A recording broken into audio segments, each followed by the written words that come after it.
ìgbà mélòó la lò láyé tẹni má jayé orí mi o. Yes. ẹ kú dédé wòyí èyí olólùfẹ́ Olóyinka TNT ẹ kú bójú ọjọ́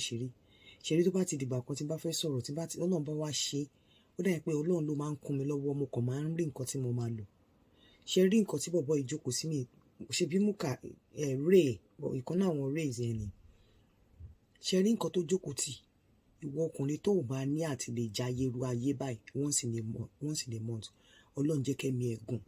inú márèjì kí márèjì tó bá wà in fact inú márèjì tó bá fẹ́ wà sọkùnrin tó ní time láti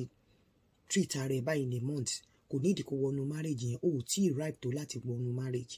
bẹ́ẹ̀ inú márèjì tó bá wà tó ń ṣiṣẹ́ lójú méjèèjì tó lè treat ara ẹ̀ báyìí once in a month kó mọ̀ pé inú húdẹ ló wà bó ṣe máa mọ̀ pé ó wà nínú húdẹ o ò lè máa mo rí nǹkan kan tí n bá rí mi ò kí n sọ ẹ lè máa wá 24,000 naira kọ́mọ wà lọ́sítítù àbí kẹfẹ́ gbọ́ bùkátà lórí ọmọ kí wọ́n máa sáré káàkiri nítorí pé o jẹ́ responsible man kíyàwó ẹ̀ kó dẹ̀ máa lo fóònù pè mí padà ọwọ́ ń ro mí kó máa lo fóònù kó máa fi rọ́bà bàndì mú fóònù kíyàwó ẹ̀ máa lo fóònù 300,000 ẹ̀dẹ̀ ń wá 100,000 tẹ́fẹ́ ná lórí ọmọ ẹ̀dẹ̀ mọ̀ pé tó bá sọ ìyàwó ẹ̀ kò lè ju fóònù sókè kó lọ tuta kẹ lè rówó lórí ọmọ in tó bá ti mú ẹ tíyàwó ń lo fóònù gọbọi tí wò ò rí fóònù lò tíyàwó ń lo góòdù gọbọi tí wò ò tiẹ̀ rí rọ́bà bàndì lò sọ́rùn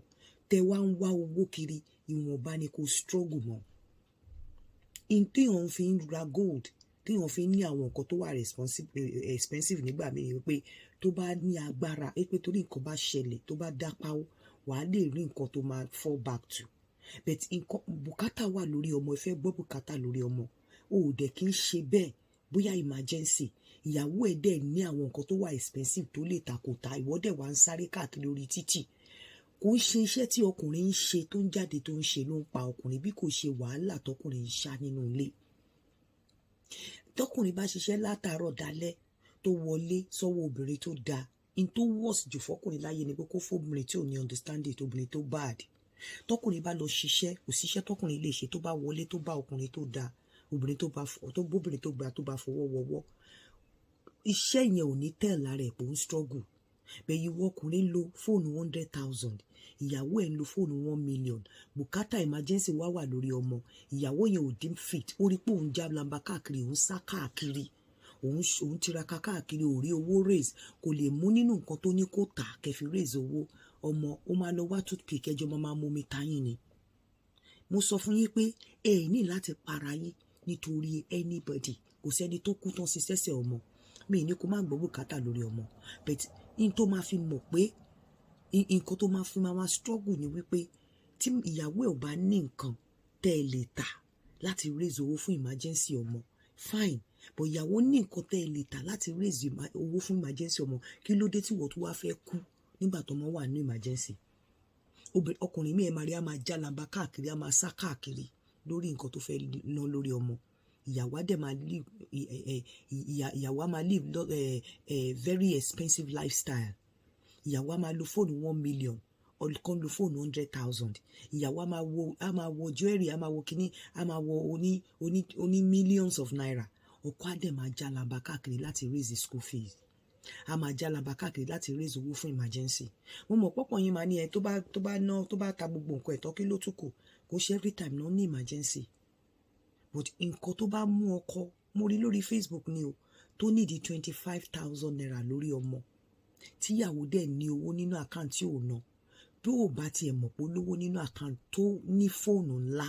tí ò suggest wípé kẹ́ ẹ lọ tà láti raise owó tó ní gold tí ò suggest wípé kẹ́ ẹ lọ tà láti raise owó fún emergency ọmọ ìwọ gan ọkùnrin má para ẹ̀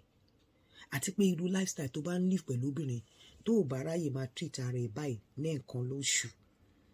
kó o gbéra ẹ̀ jáde báyìí kó mọ̀ pé inú ìwò kìnìún ló wà ọkùnrin láti máa ní ọjọ́ ẹyọ kọ̀ọ̀kan tó o máa tọ́jú ara ẹ̀ báyìí tí kò ní sí ìyàwó ń bẹ tó ẹ pé ìwọ nìkan ibi bóyá àráǹdì ẹ kó dìgbà tó bá dùn ẹlòmíì wàá wo ọmú wàá wo fùrọ̀ ó bá délé wàá mú omi wàá máa ta yín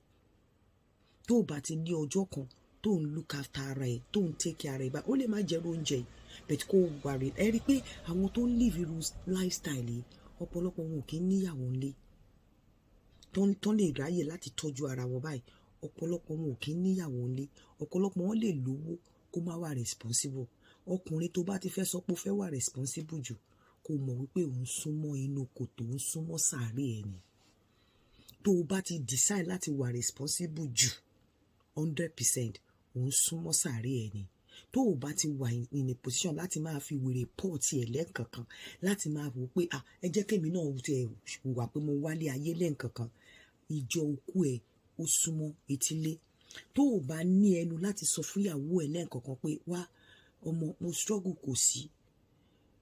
emergency dẹ̀ ló wà lẹ́yìn, lọ ta fóònù, jẹ́ ká ju fóònù yìí sókè, ta ẹ̀ríǹgì ẹyọ kan, jẹ́ ká fi gbọ́ emergency tí kò ń ṣe gbogbo ẹ̀ tó jẹ́ pé wàá fẹ́ má wọrí díà jẹ́ lọ struggle. Ọlọ́run wàá kú, àlè máa fi wọ aṣọ night wear, wọ́n á fi wá dóyàwó ẹ̀ lórí bed. Ayé ti di ayé tọ́jú ara ẹ̀.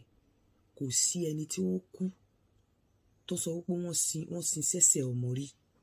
Mi ní kó má tọ́jú ọmọ, bó ṣe rírú ayé tí bọ̀bọ̀ Múkà yìí ń jẹ lẹ́ǹkankan, òun láti ní time láti jẹrú ayé yẹn. Ó lè má jẹrú oúnjẹ báyìí ló máa gbé sáyà, òun láti lè tọ́jú ara ẹ̀ kó wà in a relaxed place tí ò ní síyàwó, tí ò ní sọmọ, tí wàá tọ́jú ara ẹ̀, wàá lọ lé, wàá lọ figi dóyín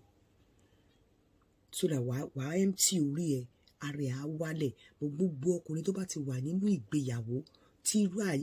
tírú chance yóò kí ń sí fún ẹ lẹ́ǹkankan láti look after ara ẹ̀, inú ìgbèkùn ló wà, inú ìwò kìnìún ló wà. Gbogbo ìwọ tó bá ti jẹ́ pé tó bá ti wà ń tà báyìí kò ṣáà máa struggle, kíyàwó dẹ̀ máa lo nǹkan gọ̀bọ̀ìgọ̀bọ̀, kíwọ dẹ̀ máa lo nǹkan tó ń fi rọ́bà gan, kíyàwó má dẹ̀ lè suggest pé jẹ́ ká ṣe báyìí, jẹ́ ká ṣe báyìí, kó jẹ́ pé ó dáadáa ẹ, inú ọgbà kìnìún ló wà.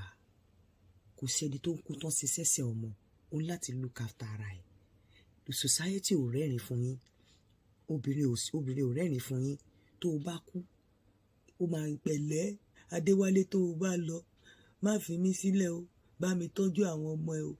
má ṣẹ̀rù bà wá o. Kí ló dé tí Adéwálé ò ní ṣẹ̀rù bà ẹ́? Ṣèbó nífẹ̀ẹ́ Adéwálé. Ẹ má tanra yín, ìfẹ́ tí ọ̀pọ̀lọpọ̀ obìnrin ní, ìfẹ́ bá mi tọ́ ọmọ ni. Tó bá ti àwọn dènà ń jèrè ọmọ jù. Tó o bá ti rí tíyàwó ẹ kó fóònù 1 million dání, tẹ́ ẹ dẹ̀ need emergency lórí ọmọ, tí wọ́n dẹ̀ ń lo fóònù 70, suggest kó lọ sọ sókè kẹ́ lè rówó tọ́jú ọmọ. Tó o bá rí tó fi lépo gold, èyí tó fi ń jagba káàkiri, tó fi máa ní hypertension, tẹ́mi ẹ̀ máa fẹ́ bọ́ lórí ọmọ, suggest wípé kó jù sókè kẹ́ lè rí mo sọ ọ́n emergency ni o, kẹ́ lè rí emergency yẹn gbọ́ lórí ọmọ. Mi sọ pé regular bùkátà o, emergency tẹ́ fi máa sá káàkiri. Torí mo rí ọkùnrin kan, wọ́n ní di 24,000, ó dẹ̀ ń sá káàkiri. Ọkùnrin yẹn lòun tọ́jú gbogbo ilé, ó dẹ̀ ń sá káàkiri lórí 24,000. Wá discover pé ìyàwó ní 600,000 nínú account, ó dẹ̀ rọ́kọ ẹ̀ tó ń jálàmbá káàkiri lórí 24,000. Not only that, ó wá bínú seize fóònù ìyàwó fọ́jọ́ méjì, ìyàwó dẹ̀ bọ́ta, ó dẹ̀ lọ ra fóònù over 300,000. Obìnrin kan ò wọ́ọ̀tì láti kú fún. Tó o bá fẹ́ kàkà tó máa fi kú fún obìnrin,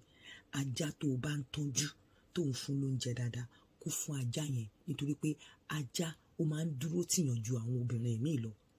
Ajá ò kì í gbàbọ̀dè fún olówó ẹ̀. Kàkà tó máa fi kú fún obìnrin, kú fájá. Tó máa fi kú fún àwọn obìnrin míì, kú fún ajá. Ẹ káàárọ̀.